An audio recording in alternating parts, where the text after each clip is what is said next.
Kıymetli Malatyalı hemşehrilerimiz, bugün Siyonizmin en önemli iki unsuru olan Amerika ve İsrail'in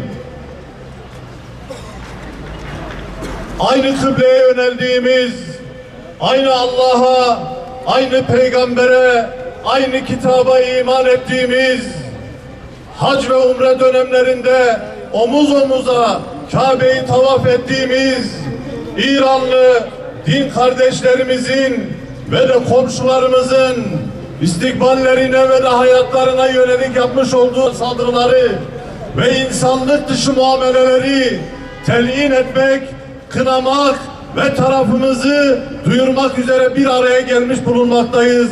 Bismillahirrahmanirrahim.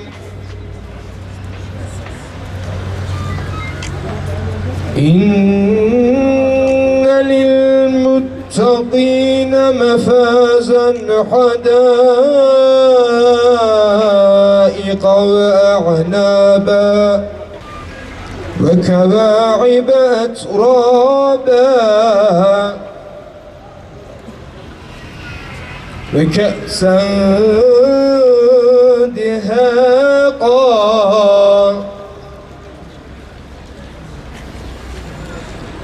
Bugün burada sadece bir basın açıklaması yapmak için değil, aynı zamanda insanlık vicdanını harekete geçirmek, mazlumların sesi olmak ve zalimlere karşı duruşumuzu ilan etmek için bir araya gelmiş bulunuyoruz. Bugün burada komşumuz ve kardeş ülke İran'a yönelik gerçekleştirilen saldırılar karşısında sessiz kalmamak, zulme karşı itirazımızı haykırmak ve mazlumların yanında olduğumuzu ilan etmek için bir araya gelmiş bulunuyoruz. Ne yazık ki dünya uzun zamandır büyük bir adaletsizliğe şahitlik etmektedir. Güçlü olanın haklı sayıldığı, hukukun sadece zayıflara uygulandığı bir düzene karşı karşıyayız. İnsan haklarından, demokrasiden ve özgürlüklerden söz edenler, söz konusu Müslüman coğrafyası olduğunda bu değerleri bir kenara bırakmakta ve zulmün en acımasızına sessiz kalmaktadır. Bugün Gazze'de yaşananlar insanlık tarihine kara bir leke olarak geçmiştir. Aylarca süren bombardımanlar sonucunda binlerce çocuk, kadın ve sivil hayatını kaybetmiş, şehirler yerle bir edilmiş. Hastaneler, okullar ve ibadethaneler hedef alınmıştır. Masum insanlar açlıkla, susuzlukla ve ilaçsızlıkla ölüme terk edilmiştir. Bütün dünyanın göz önünde gerçekleşen bu soykırım karşısında uluslararası kurumların sessizliği ise insanlık adına ayrı bir utanç vesilesidir. Ancak bugün yaşananlar sadece Gazze ile sınırlı değildir. Afganistan'da başlayan işgal ve katliamlar Irak'ta devam etmiş, Libya'da, Suriye'de ve Yemen'de milyonlarca insanın hayatını alt üst eden büyük felaketlere dönüşmüştür. Bu saldırılar sonucunda milyonlarca insan hayatını kaybetmiş, milyonlarca insan yurtlarından edilmiş ve büyük bir mülteci krizi ortaya çıkmıştır. Aileler parçalanmış, şehirler harabeye dönmüş ve insanlık onuru ayaklar altına alınmıştır. Bugün ise aynı zihniyet yeni bir çatışmanın kapısını aralamaktadır. Katil Amerika ve soykırımcı Siyonist yönetim bu kez saldırılarını genişleterek İran'a yönelik askeri operasyonlar başlatmıştır. Uluslararası hukuku hiçe sayan bu saldırılar diplomasi kanallarını devre dışı bırakan ve bölgeyi büyük bir felakete sürükleme riski taşıyan son derece tehlikeli bir girişimdir. Nükleer silahlara sahip olan ve dünyaya yıllardır tehdit saçan güçlerin başka ülkelerin nükleer çalışmalarını bahane ederek saldırı düzenlemesi ise büyük bir çelişki ve açık bir ikiyüzlülüktür. Bu saldırılar sadece bir ülkeyi hedef almamaktadır. Bu saldırılar bütün İslam coğrafyasına yönelmiş büyük bir tehdittir. Bugün İran hedef alınırken yarın başka bir ülkenin hedef olmayacağının hiçbir garantisi yoktur. Nitekim geçmişte yaşananlar bunun açık bir göstergesidir. Sömürgeci güçler yıllardır İslam dünyasını parçalamak, zayıflatmak ve kontrol altında tutmak için her türlü yöntemi kullanmaktadır. Mezhep farklılıklarını etnik ayrılıkları ve siyasi anlaşmazlıkları körükleyerek Müslümanları birbirine düşürmeye çalışmaktadırlar. Oysa biz çok iyi biliyoruz ki saldırılar Müslümanların mezhebine ya da etnik kimliğe bakmamaktadır. Gazze'de öldürülen çocukların Sünni olup olmadığı sorulmadığı gibi bugün İran'da hayatını kaybeden insanların Şii olup olmadığı sorulmamaktadır. Zalimler için önemli olan tek şey çıkarları ve güçleridir. İşte bu nedenle İslam ümmetinin artık bu oyunu görmesi ve aralarındaki ihtilafları bir kenara bırakarak birlik ve dayanışma içinde hareket etmesi hayati bir zorunluluktur. Çünkü tarih bize şunu açıkça göstermiştir. Müslümanlar birlik olduğunda hiçbir güç karşılarında duramaz.